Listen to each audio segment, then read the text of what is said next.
흰 도화지에 그림을 그리듯 백지인 나를 주님께 맡겨 멋진 인생 작품을 만들어 봅시다. 오늘의 말씀 호세아 10장 1절에서 12절 말씀입니다. 이스라엘은 열매 맺는 무성한 포도나무라. 그 열매가 많을수록 재단을 많게 하며 그 땅이 번영할수록 주상을 아름답게 하도다. 그들이 두 마음을 품었으니 이제 벌을 받을 것이라. 하나님이 그 재단을 쳐서 깨뜨리시며 그 주상을 허시리라. 그들이 이제 이르기를 우리가 여호와를 두려워하지 아니하므로 우리에게 왕이 없거니와 왕이 우리를 위하여 무엇을 하리요 하리로다. 그들이 헛된 말을 내며 거짓 맹세로 언약을 세우니 그 재판이 밧이랑에 돋는 독초 같으리로다. 사마리아 주민이 베다웬의 송아지로 말미암아 두려워할 것이라. 그 백성이 슬퍼하며 그것을 기뻐하던 제사장들도 슬퍼하리니 이는 그의 영광이 떠나감이며 그 송아지는 아수르로 옮겨다가 예물로 야렙 왕에게 드리리니 에브라임은 수치를 받을 것이요 이스라엘은 자기들의 계책을 부끄러워할 것이며 사마리아 왕은 물 위에 있는 거품같이 멸망할 것이며 이스라엘의 죄 곧 아웬의 산당은 파괴되어 가시와 찔레가 그 제단 위에 날 것이니 그때에 그들이 산더러 우리를 가리라 할 것이요 작은 산더러 우리 위에 무너지라 하리라. 이스라엘아, 내가 기브아 시대로부터 범죄하더니 지금까지 죄를 짓는구나. 그러니 범죄한 자손들에 대한 전쟁이 어찌 기브아에서 일어나지 않겠느냐. 내가 원하는 때에 그들을 징계하리니 그들이 두 가지 죄에 걸릴 때에 만민이 모여서 그들을 치리라. 에브라임은 마치 길들인 암소 같아서 곡식 밟기를 좋아하나 내가 그의 아름다운 목에 멍에를 메우고 에브라임 위에 사람을 태우리니 유다가 밭을 갈고 야곱이 흙덩이를 깨뜨리리라. 너희가 자기를 위하여 공의를 심고 인애를 거두라. 너희 묵은 땅을 기경하라. 지금이 곧 여호와를 찾을 때니 마침내 여호와께서 오사 공의를 비처럼 너희에게 내리시리라. 아멘. 오늘은 묵은 땅을 기경하라 라는 말씀으로 은혜 받도록 하겠습니다. 오늘의 말씀 제목은 묵은 땅을 기경하라 라는 제목으로 말씀을 전하겠습니다. 누구나 책을 쓰거나 글을 쓸 때에는 자기의 주관대로 내 관점대로 책을 쓰거나 글을 쓰게 됩니다. 특별하게 일부러 다른 사람의 관점을 두고 하는 것이 아니라면 당연히 누구나 자기 자신의 관점으로 쓰게 되는 것이 일반적이라는 것이죠. 그렇다면 이 성경은 누구의 관점으로 쓰여졌을까요? 즉 성경을 누가 썼느냐를 기억해야 한다는 것입니다. 모두가 잘 아는 대로 성경은 사람의 손길을 빌었을 뿐 사람으로 하여금 쓰게 만든 하나님의 말씀이 바로 성경인 것입니다. 그렇기 때문에 성경은 철저하게 하나님의 관점에서 쓴 글이기 때문에 성경을 볼 때는 내 주관이나 내 관점으로 보게 된다면 오해할 수밖에 없게 된다는 것입니다. 지난번 설교 때도 포도원에 나온 사람들이 각각 다른 시간에 나와서 일했지만 주인이 나중에 모두 다 똑같은 일당을 주었던 것도 우리 관점에서 볼 때는 타당하지 않을 수 있지만 하나님 관점에서 보면 전혀 이상할 게 없는 아무 문제 될 게 없는 사건처럼 말입니다. 오늘 보게 될 이 호세아서도 우리 관점에서 볼 때는 도저히 이해하기 힘든 부분들이 계속 쏟아져 나오기 때문에 우리가 어떤 시각으로 호세아서를 하나님 말씀으로 받아들여야 할까? 하나님께서 과연 우리에게 하고 싶은 말씀은 무엇일까? 이 말씀을 보는 우리의 자세가 먼저 은혜 받으려고 하는 자세가 우선되어지지 않는다면 절대로 은혜는커녕 오해와 불신만 남을 수 있기 때문일 것입니다. 먼저 오늘 이 본문을 선택한 이유를 보게 되면 아주 오래전부터 저에게 매일 아침마다 성경 한 구절을 보내주시는 목사님이 계세요. 벌써 10년도 넘었는데 말씀 한 구절을 보내주시면 저도 빼먹지 않고 은혜되거나 눈에 걸리는 두세 단어를 아멘과 함께 답장으로 보내드렸죠. 그리고 얼마 전에 보내주신 말씀이 오늘 이 호세아서 10장 12절 말씀이었어요. 우리 10장 12절 말씀 다시 한번 볼까요? 시작. 너희가 자기를 위하여 공의를 심고 인애를 거두라. 너희 묵은 땅을 기경하라. 지금이 곧 여호와를 찾을 때니 마침내 여호와께서 오사 공의를 빛처럼 너희에게 내시리라. 아멘. 그래서 이 말씀의 답장을 제가 묵은 땅을 기경하라. 아멘 하고 답장을 보내드렸죠. 그러면서 이 묵은 땅을 기경하라. 이 부분이 굉장히 와닿으면서 이 말씀으로 설교 준비를 하면 해봐야겠다라는 생각이 들게 된 거죠. 사실 호세아서는 설교로 많이 쓰이는 말씀이 아니거든요. 그래서 대충 하는 말씀이지만 주제가 될 이 묵은 땅을 기경하라 이 말씀에 뒷받침이 되어줄 말씀이 있을까 해서 다시 차분히 이 10장 12절 말씀 주변을 찾아 읽기 시작했습니다. 그런데 이 주제에 도움이 될 만한 말씀이 없는 거예요. 그래서 다시 점점 앞으로 가다가 결국엔 제일 처음으로 가게 된 거죠. 그래서 처음부터 하나씩 다시 보게 되는데 너무 힘든 거예요. 진도가 안 나가요. 이 호세아서 1장에서 14절 전체에서 앞부분 1장에서 3장까지는 음란한 호세아의 부인 고멜의 이야기가 나오는데요. 이 사건은 고멜의 사건은 하나의 예를 든 것에 불과했고 4장부터 14장 끝까지는 하나님의 마음이 너무나 처절하게 느껴지는 겁니다. 하나님께서 선지자 호세아 목사님한테 음란한 고멜을 아내로 맞아들이라고 하셔서 결혼해서 아이 3까지 낳았지만 이 고멜이 틈만 나면 나가서 다른 남자랑 살면서 오히려 호세아 목사님이 돈과 재물을 찾아가서 사정사정해서 돈을 물어주고 자기 아내 고멜을 다시 데려오면 또 얼마 안 가서 다른 남자랑 눈이 맞아서 나가 살기를 반복하는 겁니다. 결국 이렇게 음란한 고멜의 모습이 하나님만을 온전히 섬기지 못하고 계속해서 다른 이방신을 섬기는 우리들의 모습이라고 한탄하시면서 고통스러워하시는 하나님의 모습이 바로 이 호세아서입니다. 이런 이 백성들에게 내가 복을 줄 테니까 그렇게 살면 안 된다. 구슬리다가도 또 화를 참지 못하시고 저주를 퍼붓기를 반복하는 게 너무 울분에 차고 처절한 모습의 말씀을 보면서 어디 하나 은혜가 되는 말씀을 쉽게 찾을 수가 없었던 것입니다.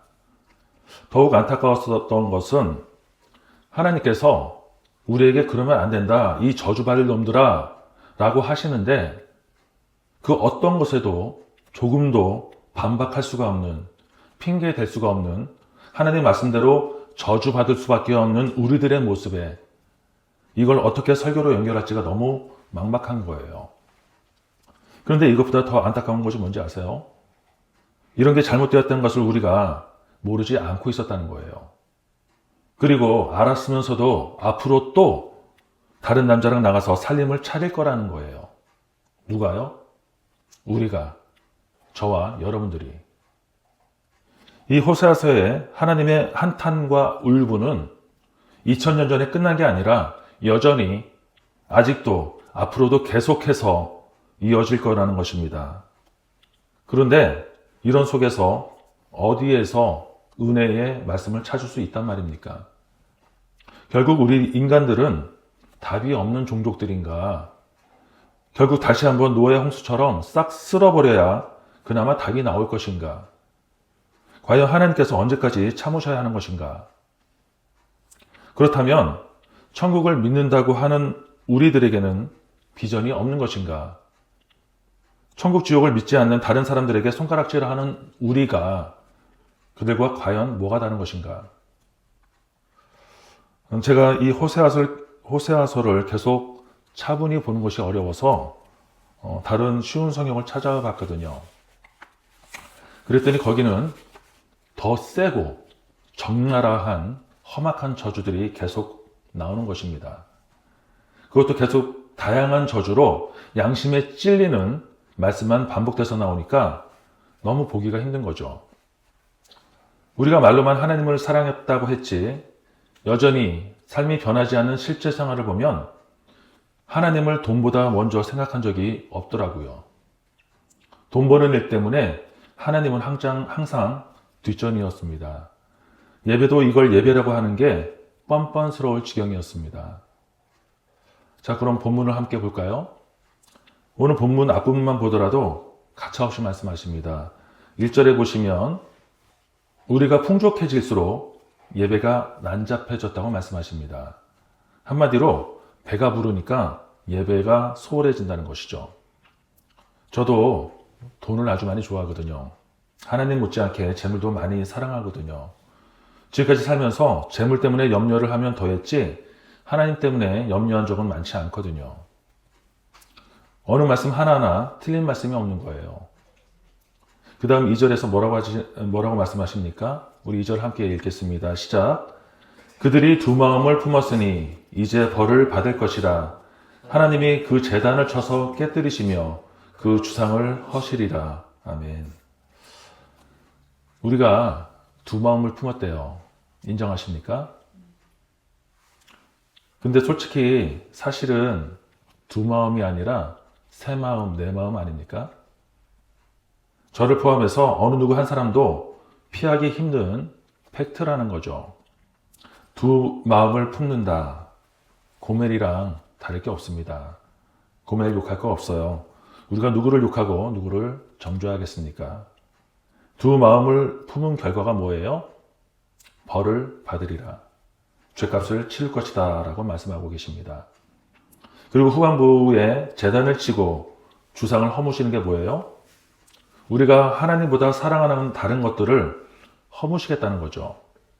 그러니까 지금 우리한테 손에 쥐어진 게 별로 없는 이유가 밝혀지는 거예요. 오히려 지금 요만큼씩이라도 남아있다는 게 감사할 일인 거죠. 근데 설상가상 더 과간인 게 3절에 나옵니다. 3절 같이 읽어보겠습니다. 시작. 그들이 이제 이르기를 우리가 여호와를 두려워하지 아니하므로 우리에게 왕이 없거니와 왕이 우리를 위하여 무엇을 하리요 하리로다. 아멘 하기도 힘듭니다. 여호와를 두려워하지 아니하므로 우리 속마음을 들킨 것처럼 뜨끔하지 않습니까?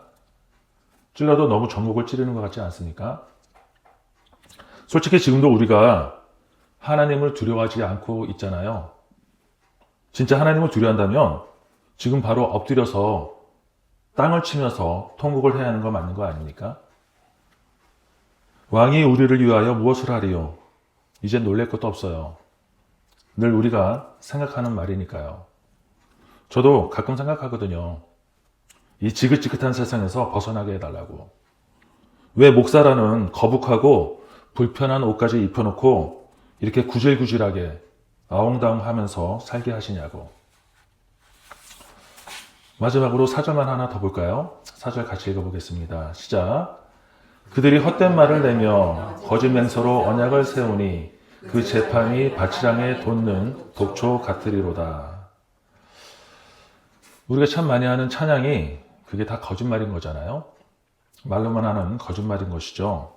우리가 욕하는 사기꾼이 그게 우리였던 거죠. 우리 주특기가 거짓 맹세하는 거였던 거죠. 다른 성경에 비해서 이 호세아서는 너무나 노골적으로 우리의 죄에 대해서 밝히고 있습니다. 그런데 하나도 틀린 얘기가 없다는 게 문제인 거죠.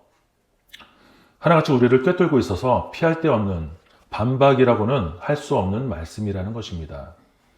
다만 이렇게 우리의 죄 때문에 기죽어 있지만 말고 작은 희망의 불씨라도 잡는 심정의 말씀이라면 바로 호세아서 10장 12절이 되겠죠. 우리 12절 말씀을 다시 한번 같이 읽어보도록 하겠습니다. 12절입니다. 시작. 너희가 자기를 위하여 공의를 심고 인애를 거두라. 너희 묵은 땅을 기경하라. 지금이 곧 여호와를 찾을 때니 마침내 여호와께 오사 공의를 빛처럼 너희에게 내시리라. 아멘. 비상 탈출구를 알려주시는 숨통이 트이는 말씀 같아요. 너희가 자기를 위하여, 누구를 위하여? 여러분 스스로를 위하여 할 일이 있다는 거예요.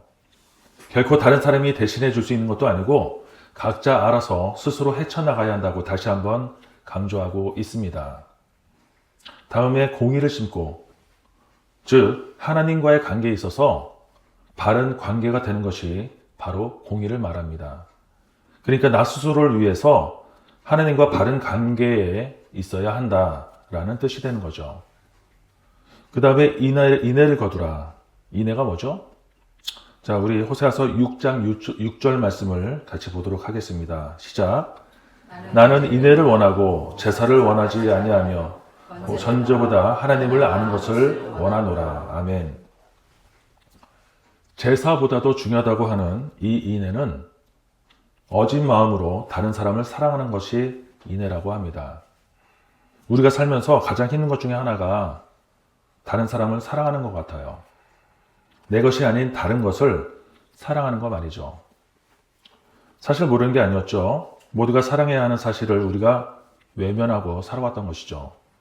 물론 하루아침에 되는 건 아니지만 조금씩 변화되는 여러분들 되시기를 축복합니다. 다시 10장 12절로 볼까요?